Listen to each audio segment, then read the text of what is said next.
Hi friends, it is Deepthi Vizag. Welcome to ఈరోజు daily vlogs. పిల్లలు lunch box కోసం అని చెప్పి నేను డ్రై ఫిష్, ఎగ్, తర్వాత మామిడికాయ 3 వేసి కర్రీ లాగా చేశాను. ఒకసారి చూసి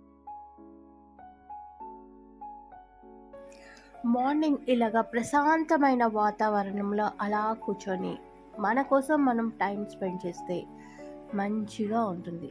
అలాగే దాంతోపాటు మనం ఒక మంచి కాఫీ కూడా తయారు చేసుకోవాలి. కాఫీ చేసుకుంటే మన మైండ్ ఫ్రెష్ ఫీలింగ్ అనేది వస్తుంది. అందుకోసమే నేనైతే మార్నింగ్ నా కోసం నేను కాఫీని తయారు చేసుకుంటాను. మా వారు మాత్రం టీ తాగుతారు, పిల్లలు ఏమి తాగరు. అయితే కాఫీ చేసుకొని కాసేపు బయట కూర్చుంటే మనసు ప్రశాంతంగా ఉంటుంది. అందుకోసం ప్రతిరోజు కూడా నేను కాసేపు నా కోసం నేను టైం స్పెండ్ చేసుకుంటాను. That is Deepti. మీరు కూడా అలాగా మీకోసం మీరు టైం స్పెండ్ చేసుకుంటే మార్నింగ్ చాలా ఆనందంగా మనం రోజంతా కూడా మనం బాగా గడపగలము. అలాగే మార్నింగ్ అంతా కూడా ఇంటినంతా కూడా క్లీనింగ్ చేసుకుంటాను. ఆ క్లీనింగ్ చేసుకునే టైంలో ఏ డిస్టర్బెన్స్ లేకుండా ముందు మనం వర్క్ చేసుకున్నప్పుడు ముందు ఇల్లంతా కూడా క్లీన్ చేసేసుకున్నాం అనుకోండి, తర్వాత మన పనులు మనం చిన్నగా నిదానంగా ఒక్కొక్క రూమ్ మనం క్లీన్ చేసుకోవడానికి మనకు మంచిగా మూడ్ అనేది సెట్ అవుతుంది అనమాట. అందుకోసమే మనం ఏం చేయాలంటే మార్నింగ్ అంతా కూడా క్లీనింగ్ వర్కింగ్ అంతా కంప్లీట్ చేసేసుకోవాలి. ఆ తర్వాత టిఫిన్ తయారు చేస్తున్నాను, ఊతాపం చేస్తున్నాను.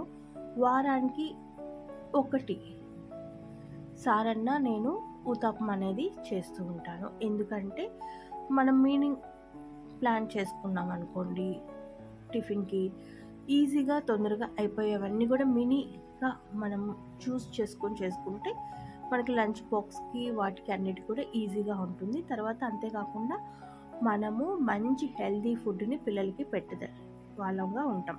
దీనిలో కొంచెం మనం జీలకర్ర కూడా వేస్తాం కాబట్టి కడుపుకి కూడా బాగుంటుంది. ఆ తర్వాత లంచ్ బాక్స్ కోసం అని చెప్పి కర్రీ ఏం చేస్తున్నానంటే ఎండు చేపలు, మామిడికాయ, ఎగ్ కర్రీ చేస్తున్నాను.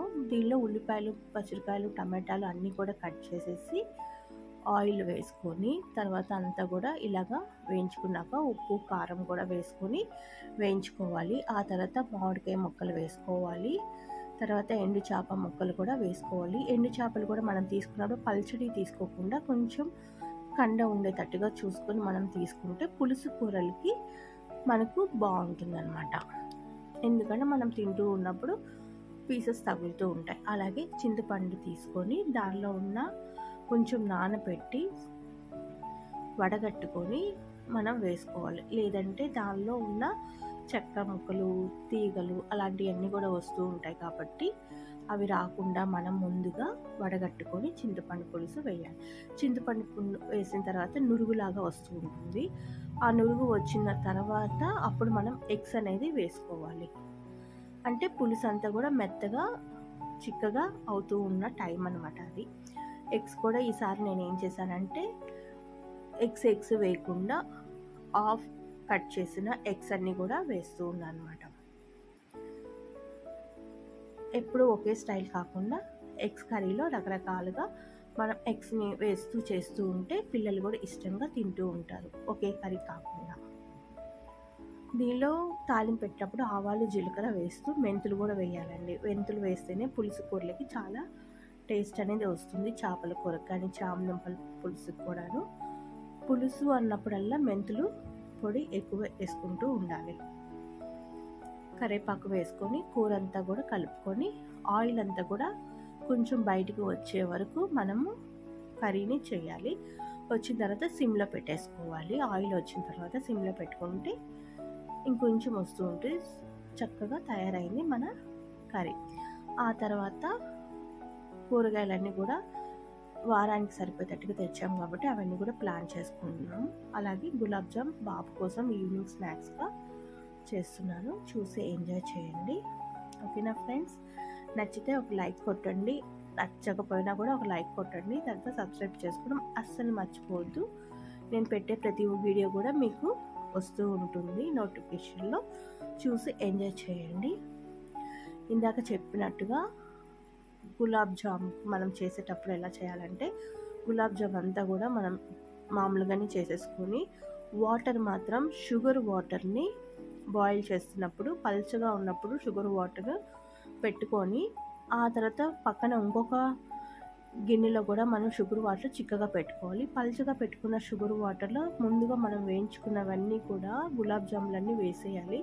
వేయడం వల్ల లోపల పిండి కట్టకుండా లోపల ఉండేదంతా కూడా బాగా షుగర్ వాటర్ పీల్చుకున్నాక మెత్తగా అవుతాయి. అంతేకాకుండా మళ్ళీ షుగర్ వాటర్ మనం చిక్కగా చేసుకుని కూడా దానిలో వేసేసుకుంటే ఆ తర్వాత మనకు జ్యూసీగా ఉండే గులాబ్ జామ్ అనేది మనకు తయారవుతాయి.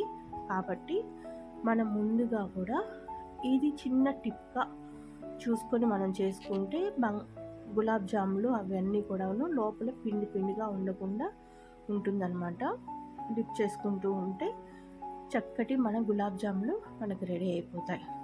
ఓకేనా ఫ్రెండ్స్, చూసి ఎంజాయ్ చేశారని నేను అనుకుంటున్నాను. మళ్ళీ నెక్స్ట్ వీడియోలో నేను మళ్ళీ మీతో కలుసుకుంటాను. అప్పటి వరకు thank for watching. Keep smiling. Bye bye.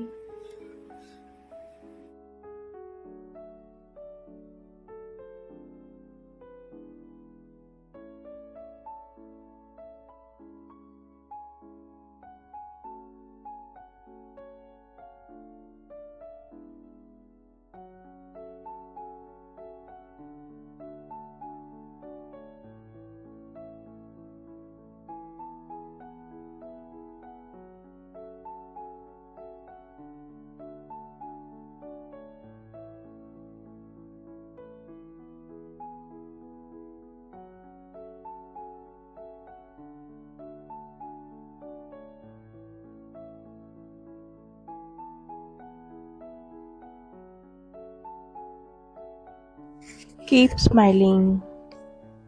See you my next video.